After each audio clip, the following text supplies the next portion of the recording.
life. Original Barman along with the two pan wicked youths of rock.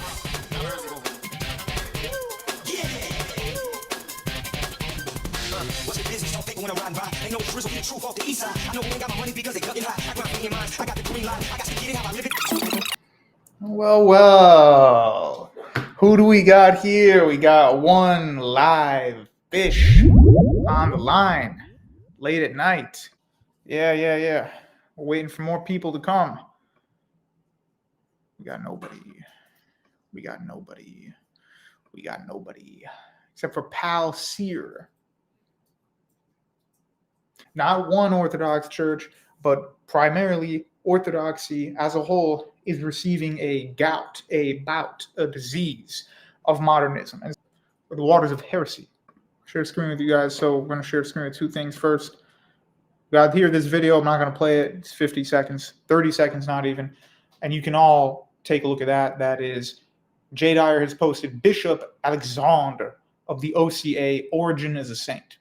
Just go watch it. He literally just says, they say he's not a saint, but he is a saint. He's not a saint, but he is. And so this interesting guy here, we have Bishop Alexander of the OCA. The OCA is the Orthodox Church of America. Whoa, we got the wrong design today. Hold up. There we go. That's the Orthodox Church of America. Okay, so everybody can see that. And the Orthodox Church of America, although there's plenty of probably fine people within that collection of churches here in the United States, there are plenty of good practitioners. So all in all, we can't be saying the whole of this church is kafir. However, the OCA has a bit of a gout, as I said, a bit of a disease of modernism. But he listens to the philosophical idea of his mind. And what is that? Well, Origen was a form of Arian. But he's not some German Arian who just reading Kings and reading the historical books. He's looking at Chronicles, for example. He's looking at Samuel. He's going, I just got to declare war on these evil Romans, and we got an Old Testament religion. Yeah, that's one kind of Arian. The other kind of Arian is the highly educated intellectual Arian from North Africa, and that is Origen. You have Origen, and then you have the Grand Master of the Arians, Arius himself.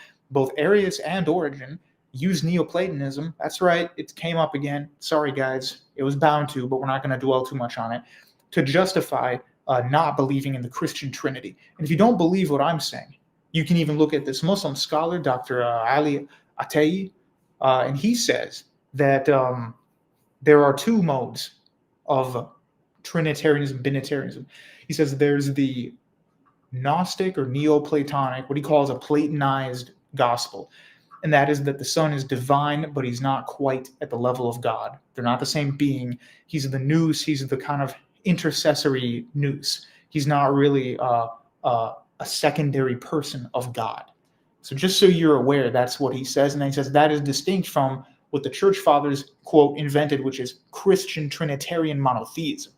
So you kind of have a semi-polytheism, which he's describing as a Platonized monad and nous understanding of the economic Trinity, versus what he is saying the Christian church believes, which is Christian Trinitarian monotheism.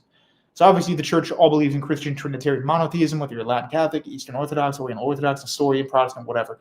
They all believe in that. Origen did not. He was listening to the thought of the day, which is the Platonized philosophy, and according to that, the one, the great one, is so great, it's beneath his majesty to take any form, to become material in any way, and it would alter his divine nature. It would be against his nature to add anything to himself or to metamorphosize into something, change himself at the level of being, or add something onto his person so that he has this divine nature, but he also has humanity as well. It would be completely beneath the one, the majestic, to do such a thing. You can be in a path of modernism that soon enough you will be saying things like, hey, Origen should have been a saint. He had the best monarchia. That's the problem with making everything about the best. Like, oh, here's monarchia. But Origen does monarchia even more extremely. Therefore, he's better. Therefore, he's the master. But he's not the master because he goes too far. Such a thing as going too far. So going too far does not, like going the furthest, saying I have the most monarchy and monarchia, does not mean you're in line with the tradition of the church. So you would have to then admit you're not part of the church. You aren't here. You're doing your own thing. I don't say any of my stuff is dogmatic, but Origen did no such thing. He makes it very clear from point A to point B to the day he's gone, he believed in what he believed. So I'm not saying, hey, you got to flee and run away from that church and get a torch and throw it in and just, hey, it's all gotta go because this dude is talking about Origen. That might just be his opinion. But if he's administering sacraments and otherwise not really talking and forcing people to be Origenist or Darwinist, I don't know if I worry that much about it, to be honest with you. I wouldn't worry so much about it. Yeah, I'm doing some of my boxing training, so it's been pretty good to get back into that. Hit the bags a little bit. Hit the old bag. That's pretty bad, to be honest.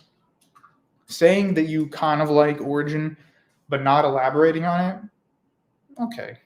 That's your opinion, I have my opinion. Being soft on evolution, that's your opinion, that's my opinion.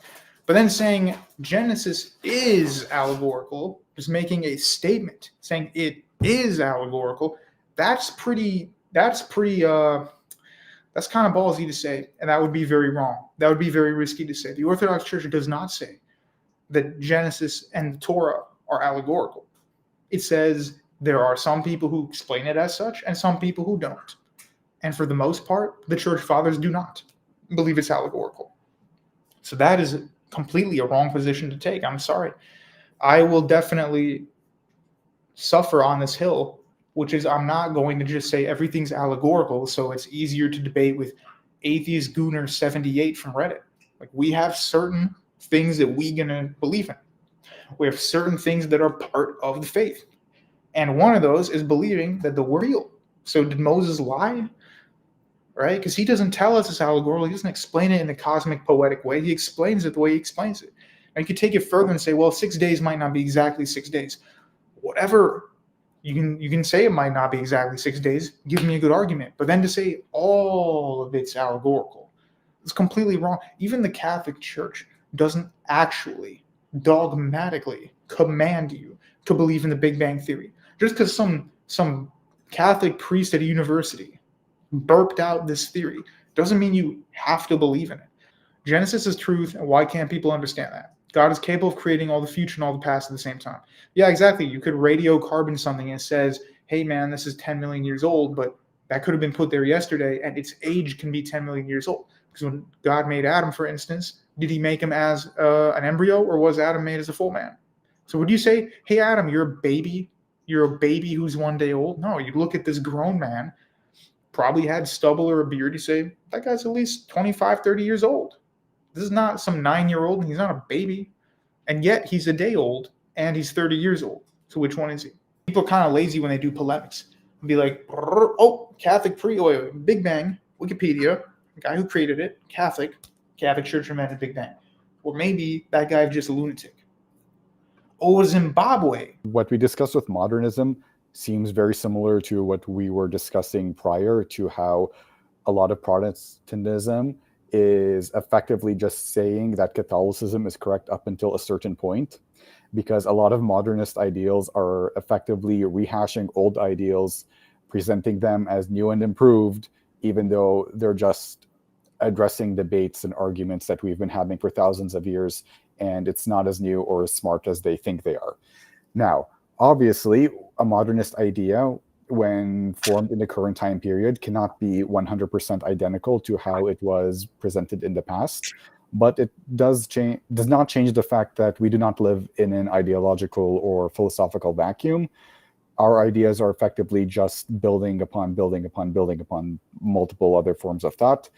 And that's why when you look at people who present new ideas and whatnot, you can maybe just draw their ideals back to some philosopher from the past who tried to address the same thing, but of course with their new twists.